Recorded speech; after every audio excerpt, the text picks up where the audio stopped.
நான் சொல்றேன், அந்த நான் முதல்வன் திட்டம் வந்து ஐயாக்கு நேர்ல பார்த்து அவங்க காலில் விழுந்து தொட்டு கும்பிடணுங்கிறதான் என்னோட இது. அப்படிதான் என்னோட நன்றி. கடனவே வாங்க கூடாதுங்கிறது என்னோட கொள்கை. நான் இது வருஷம் 40 வயசு வரைக்கும் நான் யார்கிட்டயும் 10 பைசா கூட இந்த வருமானம்னாலும் 10 பைசா கடன் வாங்கின கிடையாது. அப்படின்னு சொல்லும் போது எல்லாரும் ஐஏஎஸ் ஆகணும்னு சொல்றானே, இவ லட்சியம் என்ன இருக்கும் அப்படின்னு பாக்கலாம் அப்படின்ட்டு நிறைய பேர் பண்ணாங்க. BA ஹிஸ்டரி எடுத்ததுக்கெல்லாம் ரொம்ப கேவலமா பேசினவங்க எல்லாம் இருந்தாங்க. ஏதோ டிகிரி எடுக்கணுங்கிறதுக்காக படிக்க வைக்க அப்படின்லாம் சொன்னாங்க. நாங்க அதெல்லாம் எதையுமே நாங்க பெருசா எடுத்துக்கல.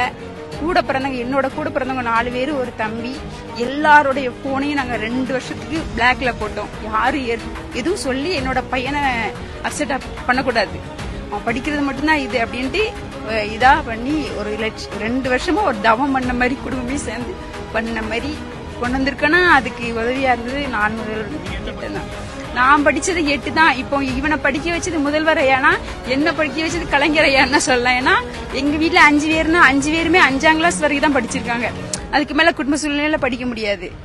நான் வந்து இந்த விவசாய வேலை ஒரு நாள் வயக்காட்டுல வேலை பார்த்துட்டு இருக்கும்போது, அப்ப தூத்துக்குடியில இருந்தோம், வேலை பார்த்துட்டு இருக்கும்போது இந்த பிள்ளை 6ஆம் கிளாஸ் படிக்கும்போது நிப்பாட்டிட்டீங்களான்னு கேட்டாங்க. அப்ப சொன்னாங்க, இப்படி கலைஞர் திட்டம் வந்திருக்கான், 10ஆம் கிளாஸ் வரை படிச்சா கல்யாணம் திட்டு கொடுக்காங்களாம், 10,000 கொடுக்காங்களாம்.